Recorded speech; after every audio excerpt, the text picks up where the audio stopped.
तो यहाँ पे हमें ए बी सी डी एक रोम्बस कंस्ट्रक्ट करना है इन गिवन मेजरमेंट्स का यूज करके। तो जब भी हमारे पास इस तरह के क्वेश्चंस आते हैं तो हम सबसे पहले उसका एक रफ स्केच ड्रॉ करते हैं।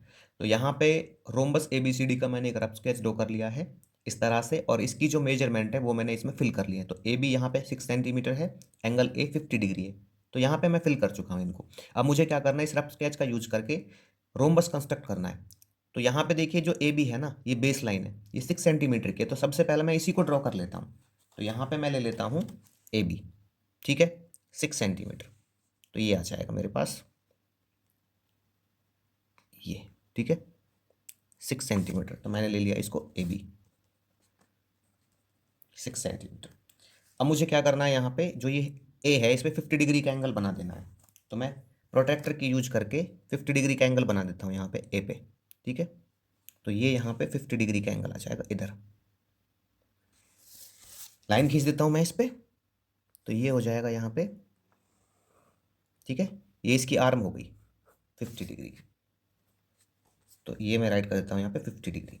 अब क्या करना है मुझे, ए पे एक आर्क लगानी है, ठीक है ना। यहाँ पे मैं इसको एक्स ले लेता हूँ। ए एक्स पे एक आर्क लगानी है 6 सेंटीमीटर रेडियस की, 6 सेंटीमीटर रेडियस की। क्यों? क्योंकि जो रोम्बस होता है ना, तो उसकी सभी साइड्स की जो लेंथ होती है वो होती है सेम, इक्वल लेंथ की होती है उसकी। मतलब ए बी जितना है तो बी सी भी उतना होगा, सी डी उतना होगा और ए डी भी इतना होगा।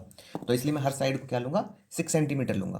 तो इसके लिए मैं क्या करूँगा, जो कंपास है ना उस पर उसको फिक्स कर लेता हूँ 6 सेंटीमीटर रेडियस पे, ठीक है ना। तो 6 सेंटीमीटर फिक्स कर लेता हूँ इसको, और यहाँ से एक आर्क लगा देता हूँ 6 सेंटीमीटर पे, ये ना, ये देखो। तो अभी यहाँ से आर्क लगा देता हूँ एक इधर, और ये ए एक्स को कट करते हैं किस पे, डी पे, जब हम इसमें देखेंगे। तो यहाँ पे इसकी आर्म पे बनेगा ये एंगल की पे डी। तो ये आ जाएगा यहाँ पे डी। अब मुझे क्या करना है, बी से भी एक आर्क लगा देनी है 6 सेंटीमीटर रेडियस की। तो ये पहले से फिक्स है 6 सेंटीमीटर पे। तो मैं बी से एक आर्क लगा देता हूँ इधर, क्योंकि ये भी 6 सेंटीमीटर की होगी, ठीक है। क्योंकि जो रोम्बस है उसकी सभी साइड इक्वल होंगी, तो ये भी 6 सेंटीमीटर होगी। और अभी मैं डी से लगा देता हूँ एक आर्क, प्रीवियस आर्क को कट करते हुए, ठीक है। जो प्रीवियस आर्क को कट करेगी किस पॉइंट पे, जब मैं देखता हूँ बी से ऊपर की तरफ और डी से इधर की तरफ, तो यहाँ मिलता है मुझे पॉइंट सी। तो ये सी पे कट करेंगे। अभी क्या करते हैं, इनको मीट करा देते हैं। किस किस को मीट करा देते हैं, यहाँ पे बी सी को मीट कराते हैं, ठीक है। तो ये बी सी, और उसके बाद जो ये सी डी है इसको मीट करा देते हैं, ठीक है। सी डी को मीट करा दिया मैंने यहाँ पे। तो इस तरह से जो हमारा rhombus A B C D है वो कंस्ट्रक्ट हो जाता है, जिसमें हमें एक साइड दी हो और एक एंगल दिया गया हो, ठीक है। अब देखिए जो इसकी कंस्ट्रक्शन है वो मैंने यहाँ पे पहले से ही राइट कर दिए। तो आप स्टेप्स ऑफ कंस्ट्रक्शन किस तरह से राइट करोगे, तो सबसे पहले हमने क्या किया, यहाँ पे ए बी ड्रॉ किया हमने 6 सेंटीमीटर।